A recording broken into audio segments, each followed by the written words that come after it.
से कहना धन्यकार जी।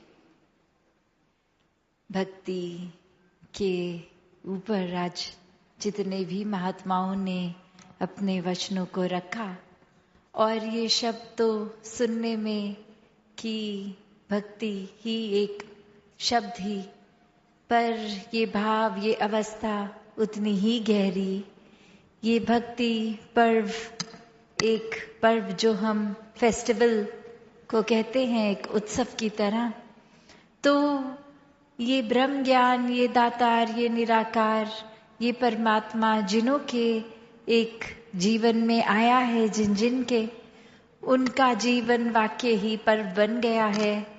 ये भक्ति वाक्य ही रोम रोम में बस के एक हर पल में रच गई है, जीवन के 24 घंटों में आ गई है। हर कार्य में, हर अवस्था यही भक्ति की ही एक कांस्टेंट अवस्था। तो ऐसे जीवन, मुबारक जीवन रहे हैं। वरना तो जैसे आज सत्संग में भी सुना कि बोलने के लिए तो ये महापुरुष शब्द की ब्रह्म ज्ञानी है, तो ये एक नाम तो आ गया, पर जीवन में वाकई ही ब्रह्म ज्ञान याद रहे। वहीं से भक्ति की शुरुआत है कि सिर्फ ये कोई फॉर्मेलिटी की तरह नहीं, ये कोई सिर्फ अनसुनी कन्या की ज्ञान कक्ष में तो गए, सुना भी ब्रह्म ज्ञान, पर बाहर आके कोई उस पे जीवन को आधार उसके ऊपर बेस नहीं किया कुछ।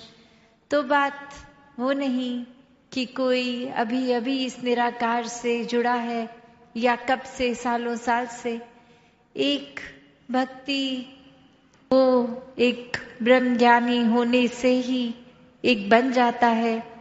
उससे पहले भी अगर किसी ना किसी रूप में भक्ति कर रहे थे, तो उसमें कोई ऐसी इच्छाएं, मांगे छुपी जो कि एक सिर्फ सोच से जुड़ी या शरीर से जुड़ी या आर्थिक अवस्था से जुड़ी, तो एक भाव वही आ जाता है कि ये भक्ति जब प्रेमा भक्ति बन जाती है, तो जैसे आज भी श्रवण किया कि ये फिर कोई इफ्स एंड बट्स नहीं रहते, ये फिर कोई शर्तों पे बेस नहीं कि परमात्मा से कोई सौदा हो रहा है, लेन देन हो रहा है, या सिर्फ अब परमात्मा का नाम ले रहे हैं तो परमात्मा को बाय डिफॉल्ट अब हमारी मांगों को भी पूरा करना है। तो बात यही कि कैसे किसी भी युग की बात करें, भक्त तो हमेशा प्रभु प्रेमी रहे हैं, और प्रभु ने भी भक्तों से हमेशा एक बिना किसी शर्त के प्यार किया है कि ये वाक्य ही मूल से जुड़ गए हैं, ये उस तत्व से, इस निराकार से, परमात्मा से जुड़ गए हैं। तो फिर ये ओत प्रोत प्रेम का ही मामला है।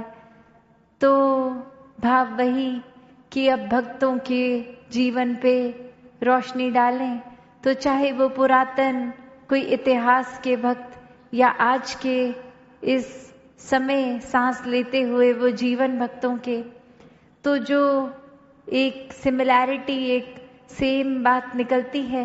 किसी भी समय में भक्तों ने प्राथमिकता इस निराकार, इस परमात्मा को ही दी, और आज भी देते हैं।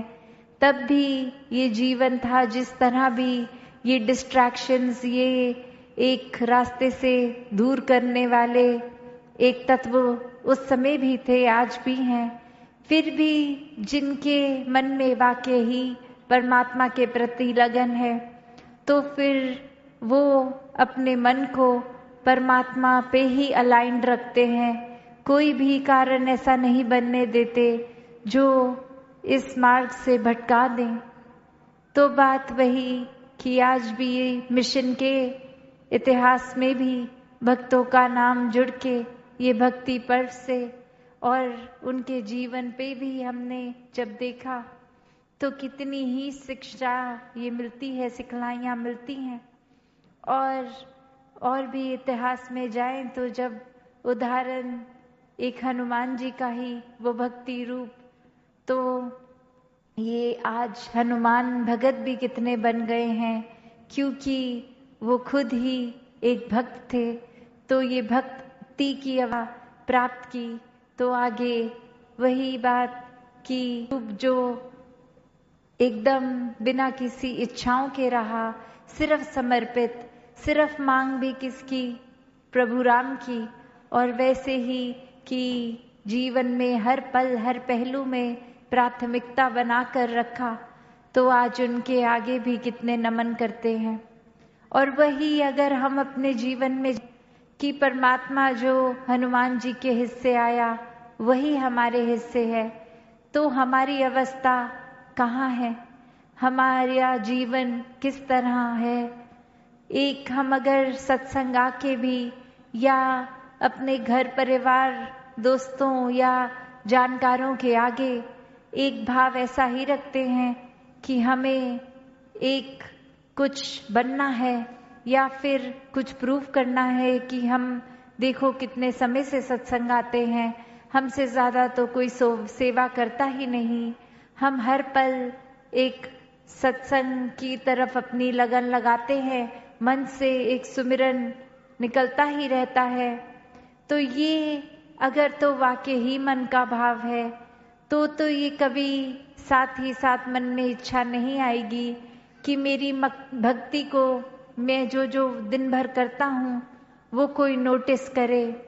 क्योंकि समर्पित भक्त हैं, अगर मन वाकई ही अर्पित है इस परमात्मा के लिए, तो लगन यही है कि ये निराकार, ये दातार भक्ति और करवाए। अभी भी अपनी भक्ति में फिर कमियां ही दिखती हैं एक भक्त को, कि और ज्यादा ये रंग पक्का होता जाए और ज्यादा ये लगन लगती जाए।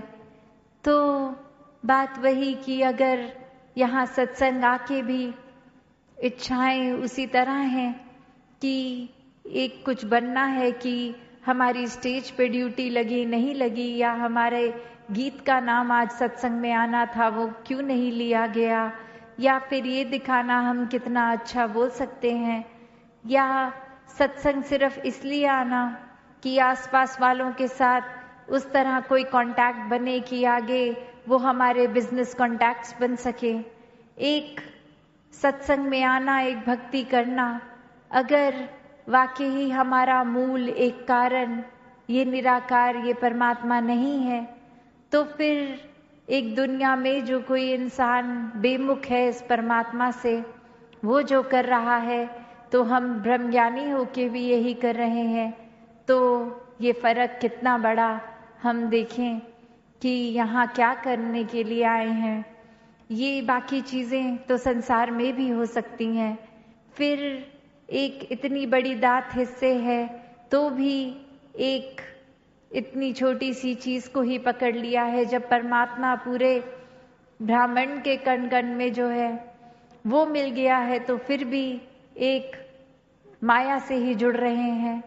तो फिर देख लें हमारा जीवन कितना भक्ति में है, कितना नहीं है। ये भक्तों ने तो सिर्फ एक प्रभु की, एक संतों की, एक सत्संग की, एक मन से भाव ऐसे ही हमेशा रखे कि ये इच्छा हो भी तो सिर्फ इस परमात्मा की ही हो। बाकी इच्छाएं तो एक जरूरत के अनुसार कि चलो शरीर है तो भूख भी लगेगी, भोजन भी खाना है, एक रात को आराम करना है तो कोई छत के नीचे एक कंट्रोल्ड टेम्परेचर में मिल जाए। एक ऐसी ही पूरे दिन की हमारी रूटीन में कि शरीर जा जा के दूर पैदल थक जाएगा तो कोई साधन हो जाए, और उसके लिए ये मेहनत भी संसारिक रूप में एक अपने कामकाज में होती है कि कुछ धन रूप आए, तो फिर ये साधनों के लिए भी, एक घर परिवार के आराम के लिए।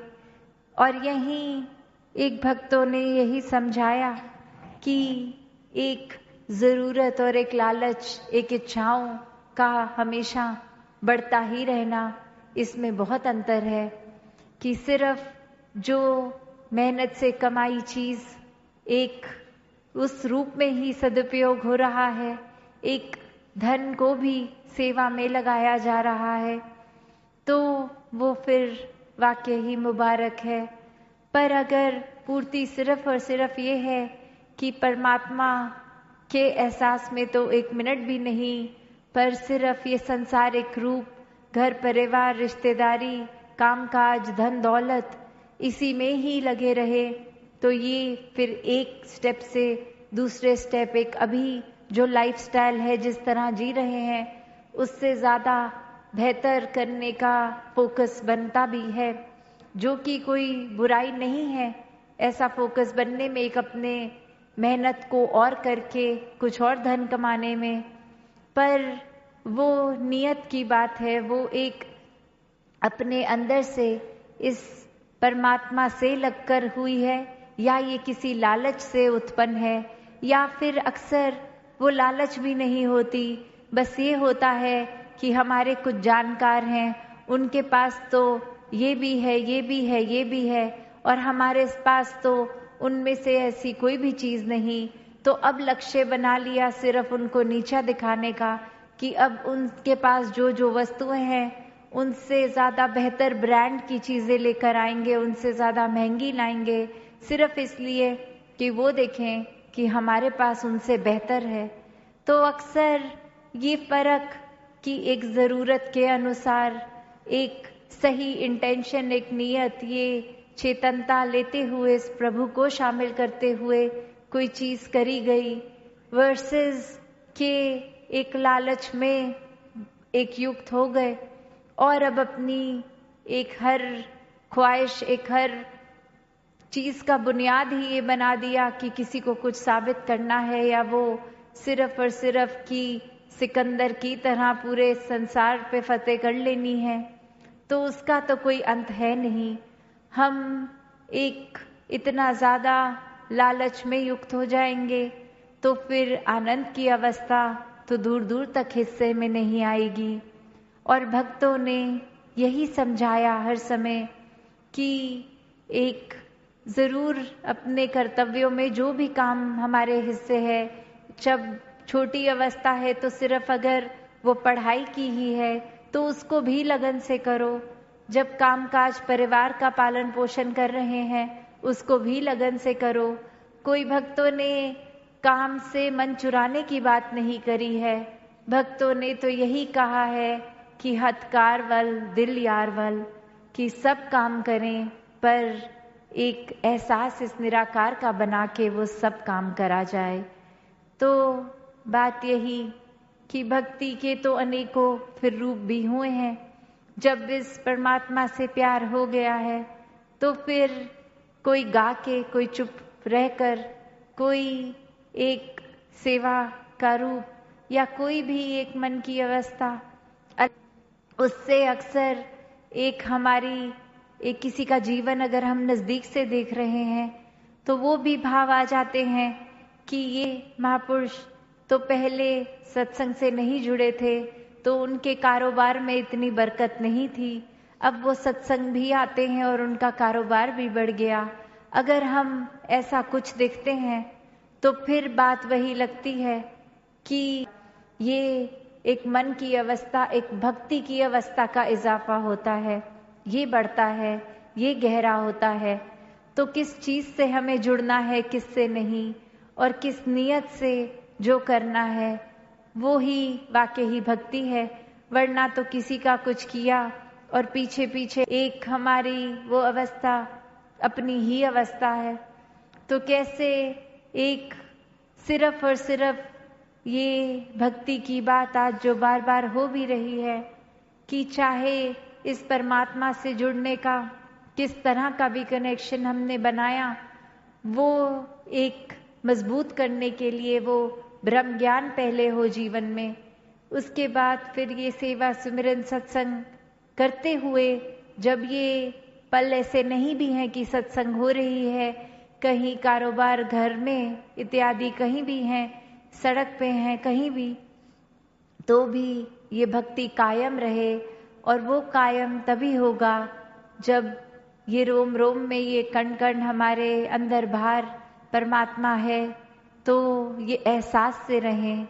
जैसा कहा भी अक्सर जाता है कि ये हमेशा भक्ति को जब भी बोला जाता है वो भय के लिए कहते हैं, पर अगर हम सोचें तो ये परमात्मा से जब प्यार कायम हो गया तो भय की तो कोई गुंजाइश ही नहीं है।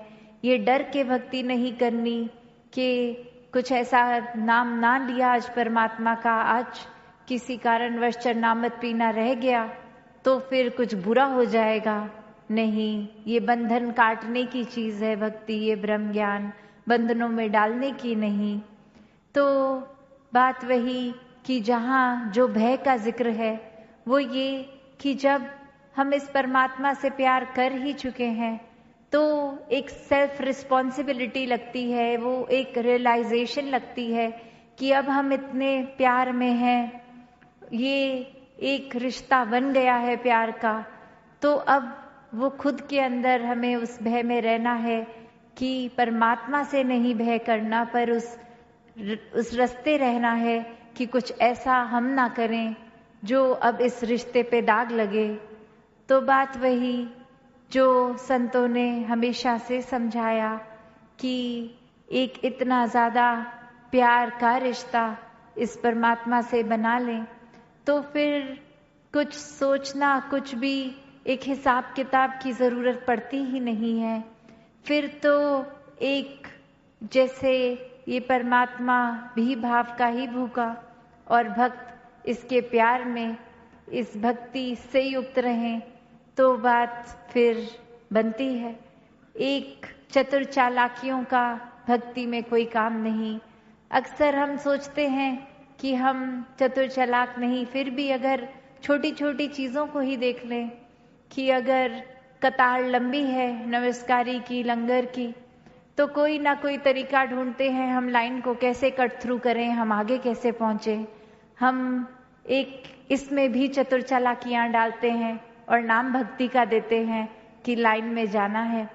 एक अगर जेन्युइन कारण है, कोई बुजुर्ग है नहीं चल पा रहे, कोई और ऐसी शारीरिक मसला है, तो समझ आता है कि फिर उनको इतनी पीड़ा क्यों दे, इतनी लाइन में दूर से क्यों चलें, उनको जरूर अवश्य एक लाइन छोटी करा के नजदीक ताकि कम चलना पड़े। वो तो एक विवेक है, ये चेतनता है। पर ये जो हमारा मन अंदर से चतुर चालाकियां करता है, कोशिश करता है कि आए तो हम लेट, पर सबसे पहले नमस्कार करके आगे ही बैठ जाएं किसी तरह, तो फिर ऐसे ये सत्संग में भी हम क्या ही कर रहे हैं। तो बात वही कि भक्ति पर, और ये एक दिन तक ना रहे, भक्ति हर पल ही इस तरह से एक पवित्र भाव से बनी रहे, ये प्यार से बनी रहे। ये कोई चीज ऐसे छल कपट से नहीं, कोई और रिश्ता नहीं। भक्ति सिर्फ प्रेम है, भक्ति सिर्फ विश्वास है, भक्ति से ही आनंद आता है। तो अगर ये चाहिए जीवन में तो अपने जीवन का मार्ग हम खुद सोच सकते हैं कि किस रास्ते जाना है, क्या क्या करना है। तो दातार हर एक पे ये जहाँ सोजी भी बख्शे कि इस निराकार को अपने जीवन में इस तरह शामिल कर लें कि एक अलग से कोई किसी को याद घर में ना कराना पड़े कि बच्चे आज सिमरन किया कि नहीं, वो तो हर समय ही निकलता रहे। एक इस तरह का जुड़ाव वही भक्ति है। और आज जैसे ये जिक्र भी हो रहा है माता सविंदर जी का कि कैसे वो पहले पूज्य माता जी रूप या फिर सदगुरु के रूप में बाद में, वो एक कितना प्रेरणा से भरा जीवन, कितना वो भक्ति से युक्त जीवन। और ऐसे ही एक सिर्फ वो नहीं कि किसने कोई नजदीक से उनका जीवन देखा हो या दूर से, एक जो एहसास, एक हम वो देखें कि कैसे हर पल उन्होंने संगत को प्राथमिकता दी। एक खुद उस रूप में तो चाहे पत्नी रूप भी सदगुरु का और खुद सदगुरु फिर, पर कभी भी मन में भाव वैसे नहीं आने दिए। तब भी यही कहते थे कि मैं सदगुरु बाबा हरदेव सिंह जी की अनुयायी हूँ। कभी भी अपनी पहचान इस तरह नहीं बताते थे कि पारिवारिक रूप क्या है। और वहीं एक राजमाता जी का भी जिक्र, जहाँ उन्होंने भी एक हर एक में जहाँ खुद अपने जीवन को भक्ति से युक्त रखा, औरों के भी जीवन में ये भक्ति को और मजबूत करने की प्रेरणा दी। तो ऐसे जीवन और कितने ही आज और परिवारों के नाम लिए ना लिए, हर कोई जो ब्रह्मज्ञानी है वही भक्त भी है। और वहीं वो बात आ जाती है कि निराकार की रजा में रहना है। कुछ अपने सोच से सोचकर कि ये कुछ हासिल करने के लिए सतवचन अभी बोल देते हैं, बाद में करें ना करें हमारी इच्छा। वो संत बाद में थोड़ी हमसे क्रॉस चेक करने आएंगे कि ऐसा कहा था तो वो किया कि नहीं किया। तो बात वो नहीं, ये मन से भक्त बनना है और इसी पल से ये शुरुआत की जा सकती है। भक्ति जीवन में है तो मुबारक है, पर और कुछ के साथ अगर भक्ति में हम डाल रहे हैं, जैसे अगर दूध में नींबू डालते हैं तो दूध तो फटना है, तो अगर भक्ति में हम और अपनी किसी नियत से कुछ और कर रहे हैं तो वो भक्ति बची ही नहीं, वो तो फिर दूध दूध का रूप बचता ही नहीं है। तो इस जीवन में इस निराकार ने सब कुछ अपनी प्रेजेंस रखकर साफ कर दिया है। अब ये चेतनता भी हम में है, तो फिर भी हमने गलत करते जाना है। एक अपनी बुद्धि जो एक संत अवस्था है, भक्ति की अवस्था है, उससे दूर रखनी है, तो फिर वो हमारे ऊपर है। फिर कभी ये ना कहें कि किसी ने चेतन नहीं किया, क्योंकि भक्त तो 24 घंटे चेतन ही करते हैं। फिर भी एक कभी फिर परमात्मा को कोई ये आरोपी ना बना दे कि ऐसा जीवन में करने हो गया, आपने किया है। ये हम अपने ऊपर लाएंगे अगर खुद ही इस मार्ग से भटकेंगे। भक्ति में एक इस भक्ति को प्योर है जो इतनी इसको दूषित करेंगे तो वो हमारा ही किया हुआ होगा। तो इतनी चेतनता आप सभी में है, सभी ब्रह्मज्ञानी हैं कि कैसे भक्ति को भक्ति की तरह ही किया जाए और ये दिखावों से दूर ये मन से ही भक्ति की जाए और ये लगन रखी भी जाए तो बस इस निराकार के प्रति इस लगन से ही हर दिन जब सुबह उठें और रात तक सोने तक वो जो दिन है तो उसमें यही भाव चलते रहें कि हम वाकई ही इस परमात्मा की बनाई रचना की भी सेवा करें। ये भाव हर एक के लिए प्यार का हो।